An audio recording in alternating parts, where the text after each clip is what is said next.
ಏನು ಹೇಳಿದಕ್ಕೋಸ್ಕರವಾಗಿ ನೀನು ಬಂದ ತಕ್ಷಣ ನೀನು ಹೇಳಿದ್ರಿ, ನಾನು ಒಪ್ಪುತ್ತೀನಿ, ಇಲ್ಲ ನಾಕೋಗಲ್ಲ.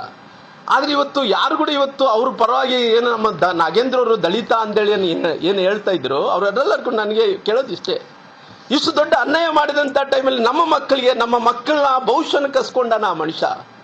ಚಂದ್ರಶೇಖರನ್ ಅಂತ ವ್ಯಕ್ತಿನ ಇವತ್ತು ಆತ್ಮಹತ್ಯೆ ಮಾಡ್ಕೊಂಡಂತ ಕೆಲಸ ಅವ್ರು ಮಾಡಿದಾರ.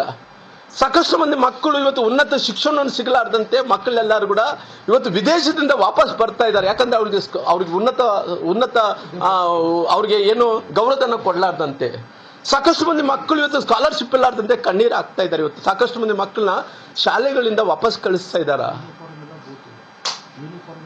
ಸಾಕಷ್ಟು ಮಂದಿ ಇವತ್ತು ಇಷ್ಟೊಂದು ಯೂನಿಫಾರ್ಮ್ ಇಲ್ಲ, ಬೂಟ್ಸ್ ಇಲ್ಲ, ಇಷ್ಟೊಂದು ಹಣವನ್ನು ನೀನು ಒಬ್ಬನೇ ತಿಂದ್ಬಿಟ್ಟಲ್ಲಪ್ಪ. ಅವತ್ತು ನೀನು ದಲಿತ ಅನ್ನಂಥದ್ದು ನಿನಗೆ ಕಾಣಲಿಲ್ಲ ನಾಗೇಂದ್ರ ಅವರೇ.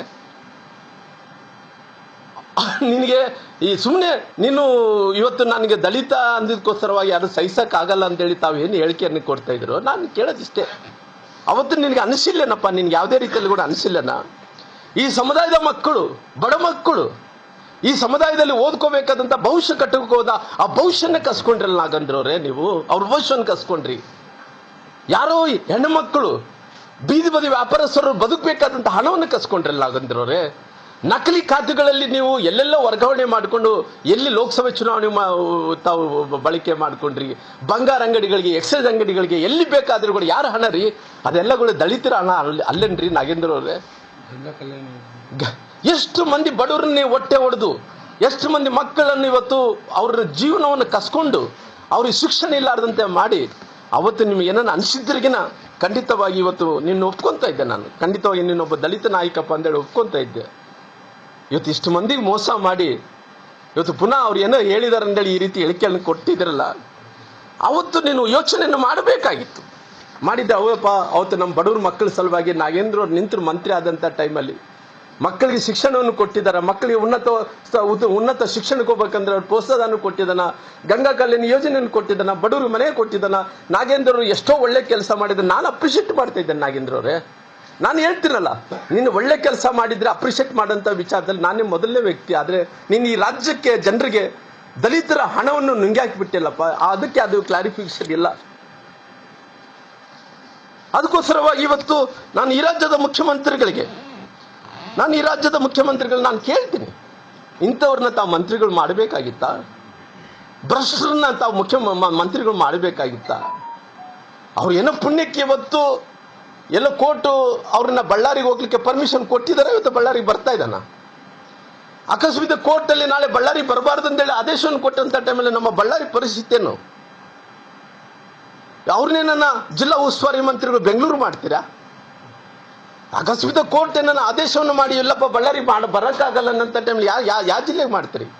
ಬೆಂಗಳೂರಲ್ಲಂತ ಉಸ್ತುವಾರಿ ಮಂತ್ರಿಗಳು ಮಾಡಬೇಕಂದ್ರೆ ಆಲ್ರೆಡಿ ಇನ್ನು ಬೆಂಗಳೂರು ಮಂತ್ರಿಗಳು ಕೊಟ್ಟುಬಿಟ್ಟಿದ್ರಿ.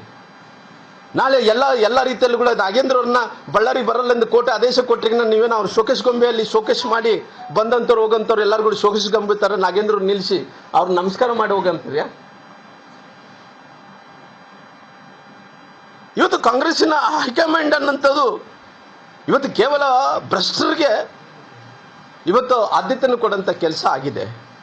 ಅದಕ್ಕೋಸ್ಕರವಾಗಿ ನಾನು ಒತ್ತಾಯ ಮಾಡ್ತೀನಿ, ನಾಗೇಂದ್ರ ಅವರೇ, ನೀವು ನನ್ನ ವೈಯಕ್ತಿಕವಾಗಿ ನಾನು ಭಾಳ ತೀವ್ರವಾಗಿ ನಿಮ್ಮನ್ನು ಖಂಡಿಸ್ತೀನಿ. ನಾನು ಹೇಳಿದ್ರಲ್ಲ ಅವತ್ತು ಯಾರ್ಯಾರು ಏನೇನೋ ಅಂತ ಹೇಳಿದ್ರಲ್ಲ, ನಾಗೇಂದ್ರ ಅವರೇ, ತಾವು ನೈತಿಕತೆ ಇದ್ದರೆ, ಈ ದಲಿತರ ಬಗ್ಗೆ ನಿನ್ನ ಗೌರವ ಇದ್ದರೆ, ದಲಿತರ ಹಣವನ್ನು ತಗೊಂಡು ಇವತ್ತು ಪುನಃ ಮಂತ್ರಿ ಸ್ಥಾನವನ್ನು ಪಡ್ಕೊಂಡಿದ್ರಲ್ಲ, ನಿನ್ನ ಆತ್ಮಸಾಕ್ಷಿತರಿಗಿನ ನೀವು ಕೂಡಲೇ ರಾಜೀನಾಮೆಯನ್ನು ಕೊಡಬೇಕನ್ನಂತ ಒತ್ತಾಯ ಮಾಡ್ತೀನಿ. ನಾನು ಮಂತ್ರಿಗಳ ಸ್ಥಾನದಿಂದ ನೀವು ಕೂಡಲೇ ರಾಜೀನಾಮೆಯನ್ನು ಕೊಡಬೇಕು. ನಿಮ್ಮ ಆತ್ಮಸಾಕ್ಷಿತರಿಗಿನ ಬರಲ್ಲ. ಈ ರಾಜ್ಯದಲ್ಲಿ ಬೀದರ್ಗೆ ಹೋಗ್ರಿ, ಚಾಮರಾಜನಗರ್ಗೆ ಹೋಗ್ರಿ, ಈ ಕಡೆ ನಮ್ಮ ಗದಗ ಕಡೆ ಹೋಗ್ರಿ, ಕೊಪ್ಪಳ ಕಡೆ ಹೋಗ್ರಿ, ಬೆಳಗಾವಿ ಕಡೆ ಹೋಗ್ಲಿ, ನಿಮ್ಗೆ ಯಾವ ರೀತಿಯಲ್ಲಿ ಶಾಪ ಹಾಕೊಂತಾರೆ ನೋಡ್ರಲ್ಲ. ನೀವು ಕೂಡಲೇ ರಾಜೀನಾಮೆಯನ್ನು ಕೊಡಬೇಕು. ನಾನು ವಿರೋಧ ಪಕ್ಷದ ನಾಯಕರಾದ ಅಶೋಕಣ್ಣವ್ರು ಕೂಡ ನಾನು ವಿನಂತಿ ಮಾಡ್ಕೊತೀನಿ. ನಮ್ಮ ಛಲವಾದಿ ನಾರಾಯಣಸ್ವಾಮಿಯವರು ಕೂಡ ನಾನು ವಿನಂತಿ ಮಾಡ್ಕೊಡ್ತೀನಿ. ನಮ್ಮ ಪಕ್ಷದ ಅಧ್ಯಕ್ಷರಾದಂಥ ವಿಜೇಂದ್ರ ಅವರಿಗೆ, ನಮ್ಮ ಸುರೇಶ್ ಅಣ್ಣವ್ರಿಗೆ, ಸಾಕಷ್ಟು ಮಂದಿ ಹಿರಿಯ ಶಾಸಕರು ಎಲ್ಲರೂ ಕೂಡ ಒತ್ತಾಯ ಮಾಡ್ತೀನಿ. ಎಲ್ಲಿ ತನಕ ಕೂಡ ನಾಗೇಂದ್ರ ಅವರು ರಾಜೀನಾಮೆ ಕೊಡಲ್ಲನೋ ಅಲ್ಲಿ ತನಕ ಸದನವನ್ನು ನಡೆಯೋಕ್ಕೂ ಕೊಡಬಾರ್ದು. ಮೊದಲನೇ ಅಜೆಂಡನೇ ಇವತ್ತು ನಾಗೇಂದ್ರ ಅವರನ್ನ ರಾಜೀನಾಮೆಯನ್ನು ಕೊಡಬೇಕು ಅನ್ನೋಂಥ ಒತ್ತಾಯವನ್ನು ಮಾಡಬೇಕು. ಅಂತ ಭ್ರಷ್ಟರು ಈ ರಾಜ್ಯಕ್ಕೆ ಮಂತ್ರಿಗಳಾಗಿ ಮತ್ತೆ ಬರಬಾರದು. ಅಂತ ಭ್ರಷ್ಟ ಇವತ್ತು ಬಡವರು ಹಣ ತಿಂದಂಥವ್ರು, ದಲಿತರ ಹಣ ತಿಂದಂಥವ್ರು ಇವತ್ತು ದಲಿತರಂತಿರಲ್ಲ, ನಿಮ್ಗೆ ಏನು ನಾಚಿಕೆ ಆಗಲ್ಲ? ನಿಮಗೆ ಇವತ್ತು ದಲಿತರನ್ನಕ್ಕೆ ನಿಮ್ಗೆ ಏನಿದೆ ಹೇಳ್ರಿ? ಏನು ಮೌಲ್ಯಗಳಿದಾವೆ ನಿಮಗೆ? ಏನನ್ನಾಗ್ಲಿ ನೀವು ಒಳ್ಳೆ ಕೆಲಸ ಮಾಡಿದ್ರಿ ಅಂದ್ರೆ ಹೇಳ್ರಿಲ್ಲ, ನಿಮ್ಮ ಇಂಥ ನಮ್ಮ ಹೆಜ್ಜೆ ಗುರುತುಗಳನ್ನು ಬಿಟ್ಟೋಗಿದ್ದು ಅಂತ ಹೇಳ್ರಲ್ಲ, ಯಾವುದಿಲ್ಲ ನಿಮಗೆ. ಇಂಥ ಪರಿಸ್ಥಿತಿಯಲ್ಲಿ ನಾನು ನಮ್ಮ ಪಕ್ಷದ ಅಧ್ಯಕ್ಷರಿಗೆ, ವಿರೋಧ ಪಕ್ಷ ನಾಯಕರಾದಂಥ ಅಶೋಕಣ್ಣವ್ರಿಗೆ, ಚಲವಾದಿ ನಾರಾಯಣಸ್ವಾಮಿಯವರಿಗೆ, ಮೇಲ್ಮನೆಯವರಿಗೆ ಸದನ ನಡೆಯೋಕ್ಕೆ ಬಿಡಲಾರ್ದಂತೆ ದಯವಿಟ್ಟು ಎಲ್ಲಿ ತನಕ ಕೂಡ ನಾಗೇಂದ್ರ ರಾಜೀನಾಮೆ ಕೊಡಲ್ಲ, ಅಲ್ಲಿ ತನಕ ಕೂಡ ಸದನವನ್ನು ನಡೀಲಾರ್ದಂತೆ ನೀವು ಮಾಡಬೇಕೆಂದೇಳಿ ನಾನು ಕೈ ಮುಗಿದು ಈ ರಾಜ್ಯದ ದಲಿತರ ಪರವಾಗಿ ನಾನು ವಿನಂತಿ ಮಾಡ್ಕೊತೀನಿ. ಹಾಗಾಗಿ ಇವತ್ತು ಏನು ನಮ್ಮ ಬಿ ಕೆ ಅವರು ಇಬ್ಬರು ಸೇರಿಕೊಂಡು ಸಭಾಪತಿಗಳಾದಂಥ ಹೊರಟ್ಟಿಯವ್ರನ್ನ ಸಾಕಷ್ಟು ಅವ್ರ ಕಚೇರಿಯಲ್ಲಿ ಮತ್ತು ಡಿ ಕೆ ಮತ್ತು ಬಿ ಕೆ ಅವರು ಕುಂತು ಅವ್ರನ್ನ ಬೆದರಿಸಿ ಅವ್ರನ್ನ ರಾಜೀನಾಮೆಯನ್ನು ಸಹಿಯನ್ನು ಕೂಡ ಪಡ್ಕೊಂಡಿದ್ದಾರೆ. ಬಹುಶಃ ಹೊರಟ್ಟಿಯವರು ಕಚೇರಿಯಲ್ಲಿ ಇದ್ದಂಥ ಟೈಮಲ್ಲಿ 2 ತಾಸುಗಳ ಕಾಲ ಅವರು ಕೂಡ್ತಾರೆ. ಯಾರ್ಯಾರು ಡಿ ಕೆ ಅವರು ಬಿ ಕೆ ಅವರು ಇಬ್ಬರು ಕುಂತು ಅವ್ರನ್ನ ಬಲವಂತವಾಗಿ ಬೆದರಿಸಿ ರಾಜೀನಾಮೆಯನ್ನು ಪಡೆದ ನಂತರ ನಾನು ಈ ರಾಜ್ಯದ ಮುಖ್ಯಮಂತ್ರಿಗಳಿಗೆ ನಾನು ಕೇಳ್ತೀನಿ, ಸ್ವಾಮಿ ಹೊರಟ್ಟಿಯವರು ಈ ದೇಶದಲ್ಲಿ ಅತ್ಯಂತ ಹಿರಿಯ ಶಾಸಕ, ನಂತರ ಬಹುಶಃ ಎಷ್ಟು ಹಿರಿಯ ಶಾಸಕ ಅಂದ್ರೆಗಿನ ಬಹುಶಃ ಅವ್ರದ್ದೆಲ್ಲರೂ ಕೂಡ ತಾವು ವಿಡಿಯೋ ಕ್ಲಿಪ್ಪಿಂಗ್ ನೋಡಿದ್ರೆ ಅನೇಕ ಮಂದಿ ಅವರು ಶಾಸಕರನ್ನಾಗಿ ನೋಡಿದಾರ, ಮುಖ್ಯಮಂತ್ರಿಗಳಾಗಿ ನೋಡಿದಾರ. ಆದರೆ ಇವತ್ತು ಹಿರಿಯ ಶಾಸಕನಿಗೆ ಬಹುಶಃ ಹೊರಟ್ಟಿಯವರು ಹಿರಿಯ ಶಾಸಕರ ಜೊತೆಲಿ ಅವ್ರು ಏನನ್ನ ಗಿನ್ನಿಸ್ ಬುಕ್ಸ್ ಆಫ್ ರೆಕಾರ್ಡಲ್ಲಿ ಅವರು ಏರಿದ್ದಾರೆ ಅಂತೇಳಿ ನಾನು ತಿಳ್ಕೊಂಡಿದ್ದೀನಿ. ಅವರು ಆ ಹೆಸರು ಕೂಡ ದಾಖಲೆ ಆಗಿದೆ ಗಿನ್ನಿಸ್ ಬುಕ್ಸ್ ಆಫ್ ರೆಕಾರ್ಡ್ಸ್ ಅಲ್ಲಿ ಅಂತೇಳಿ ನಾನು ತಿಳ್ಕೊಂಡು, ಅಷ್ಟು ಬಾರಿ ಶಾಸಕರಾದಂಥವ್ರು. ಆದರೆ ಇವತ್ತು ಹಿರಿಯ ಶಾಸಕರಿಗೆ ತಾವು ಮಾಡಿದಂಥ ಅಪಮಾನ, ಮುಖ್ಯಮಂತ್ರಿಗಳು ಯಾವ ಮುಖ್ಯಮಂತ್ರಿಗಳು ಈ ರೀತಿ ಅಪಮಾನ ಮಾಡಲಿಲ್ಲ, ನೀವು ಅಪಮಾನವನ್ನು ಮಾಡೋಂಥ ಕೆಲಸ ಮಾಡಿದ್ರಿ. ಬಹುಶಃ ಅವ್ರು ಏನನ್ನ ಬಾಯ್ಬಿಟ್ರೆ ಏನೇನು ಆಗಿದೆ 2 ತಾಸುಗಳ ಕಾಲ ನೀವು ಡಿ ಕೆ ಅವರು ಬಿ ಕೆ ಅವರು ಕುಂತು 2 ತಾಸುಗಳ ಕಾಲ ಬೆದರಿಸಿ ಅವ್ರನ್ನ ಎದುರಿಸಿ ಅವ್ರ ರಾಜೀನಾಮೆ ಕೊಡಿಸಿದ್ರಂತ ಅವರು ಬಾಯಿ ಬಿಚ್ಚಿದ್ರಿಗಿನ ನಿಮ್ಮ ಬಂಡವಾಳ ಬಯಲಾಗುವಂತ ಕೆಲಸ ಆಗುತ್ತೆ. ಡಿ ಕೆ ಶಿವಕುಮಾರ್ ಅವರು, ಬಿ ಕೆ ಹರಿಪ್ರಸಾದ್ ಅವರು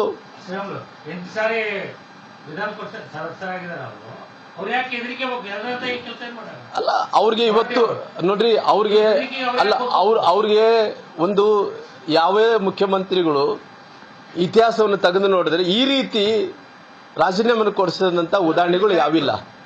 ಯಾಕಂದ್ರೆ ಅವರು ಅಲ್ಲ, ನಾನು ಇವತ್ತು ಒಂದು ಕಡೆ ಅವರು ಹಿನ್ನೆಲೆಯನ್ನು ನೋಡಿದಂಥ ಟೈಮಲ್ಲಿ ಬಿ ಕೆ ಹರಿಪ್ರಸಾದ್ ಅವರು ಮತ್ತು ಡಿ ಕೆ ಶಿವಕುಮಾರ್ ಅವರು ಹಿನ್ನೆಲೆಯನ್ನು ನೋಡಿದಂಥ ಟೈಮಲ್ಲಿ ಅವ್ರು ಯಾವ ಹಿನ್ನೆಲೆಯಿಂದ ಬಂದರೆ ಅದನ್ನು ಹೇಳೋದು ಬೇಕಿಲ್ಲ ಅಂತೇಳಿ ನಾನು ತಿಳ್ಕೊಂಡಿದ್ದೇನೆ. ನಾನು ಮತ್ತೆ ಅವ್ರ ಗುರುಗಳ ಬಗ್ಗೆ ಹೆಸರನ್ನು ಉಲ್ಲೇಖನ ಮಾಡೋಕ್ಕೆ ನಾನು ರೆಡಿ ಇಲ್ಲ. ಅಂದರೆ ಇವತ್ತು ಮುಖ್ಯಮಂತ್ರಿಗಳು 2 ತಾಸು ಸ್ಪೀಕರ್ ಚೇಂಬರ್ದಲ್ಲಿ ಕುಂತು ಅಲ್ಲೇ ಕ್ಷಣದಲ್ಲಿ ಯಾಕೆ ಅವರು ರಾಜೀನಾಮೆಯನ್ನು ಪಡ್ಕೊಂಡ್ರು ಅನ್ನೋಂಥ ವಿಚಾರವನ್ನು ನಾನು ಕೇಳಬೇಕಾಗುತ್ತೆ. ನೋಡ್ರಿ, ನಾನು ಹೊರಟ್ಟಿ ಸಾಹೇಬ್ರ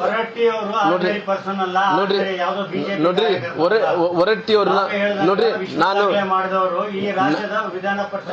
ಅಲ್ಲ ನೋಡ್ರಿ ಹೊರಟ್ಟಿಯವ್ರ ಹತ್ರ ನಾನು ಮಾತಾಡಿಲ್ಲ. ನಾನು ಹೊರಟ್ಟಿಯವ್ರ ಹತ್ರ ಮೊನ್ನೆ ರಾಜೀನಾಮೆ ಕೊಟ್ಟ ನಂತರ ಮಾತಾಡಿಲ್ಲ. ಇದಕ್ಕಿಂತ ಮುಂಚೆ ನಾನು ಹೊರಟ್ಟಿಯವ್ರ ಹತ್ರ ನಾನು ಮಾತಾಡಿದ್ದೀನಿ. ರಾಮ್ಲೋರೆ ಇವರು ಬಹಳಷ್ಟು ಹಿಂಸೆ ಕೊಡ್ತಾ ಇದಾರ, ನನಗೆ ರಾಜೀನಾಮೆ ಕೊಡ್ಬೇಕಂದ್ರೆ ಒತ್ತಾಯ ಮಾಡ್ತಾ ಇದಾರ. ನನಗೆ ಹೊರಟ್ಟಿಯವ್ರು ಹೇಳಿದಂತ ಮಾತು, ನನಗೆ ಇವತ್ತು ಮನೆ ರಾಜೀನಾಮೆ ಕೊಟ್ಟ ನಂತರ ಸಂಪರ್ಕ ಹೋಗಿಲ್ಲ. ಮಾಡಿದ್ರು ನಮ್ಮ ಗದಗಿಗೆ, ನಮ್ಮ ಶಿವನಗೌಡರಿಗೆ ಮಾಡಿದಂತ ರಾಮ್ಲೋರ್ನ ತಕ್ಷಣ ಲೈನಲ್ಲಿ ತಗೊಳ್ರಿ ಅಂದಂತ ಟೈಮಲ್ಲಿ ನಾನು ಅವ್ರ ಹತ್ರ ಮಾತಾಡಕ್ ಆಗ್ಲಿಲ್ಲ. ಬೇರೆ ನನಗೆ ಇದಕ್ಕಿಂತ ಮುಂಚೆ ಅಂದ್ರೆ ರಾಜೀನಾಮೆ ಕೊಡ್ಲಿದ ಮುಂಚೆ ಹೊರಟ್ಟಿಯವ್ರು ನನಗೆ ಫೋನ್ ಮಾಡಿದ್ರು. ರಾಮ್ಲೋರೆ ನನಗೆ ಬಹಳಷ್ಟು ಹಿಂಸೆ ಕೊಡ್ತಾ ಇದಾರೆ, ರಾಜೀನಾಮೆ ಕೊಡ್ಬೇಕಂದ್ರೆ ಒತ್ತಾಯ ಮಾಡ್ತಾ ಇದಾರ. ರಾಮ್ಲೋರ್ ಇವ್ರು ಎಂತ ರಾಜಕಾರಣ ಮಾಡ್ತಾರ್ರಿ? ಯಾವ ಮುಖ್ಯಮಂತ್ರಿಗಳು ಈ ರೀತಿ ನಡ್ಕೊಂಡಿಲ್ಲ ನನ್ನ. ಇವರು ಈ ರೀತಿ ಅಸಹ್ಯ ಮಾಡಂತ ಕೆಲಸ ಮಾಡ್ತಾರೆ. ಯಡಿಯೂರಪ್ಪ ನಮಗೆ ಹೊರಟ್ಟಿಯವರು ಹೇಳಿದಂತ ಮಾತು. ಹಂಗಾಗಿ ಇವತ್ತು ಏನಾಗಿತ್ತು 14ನೇ ತಾರೀಕು ನಾನು ರಾಜೀನಾಮೆ ಹೌದು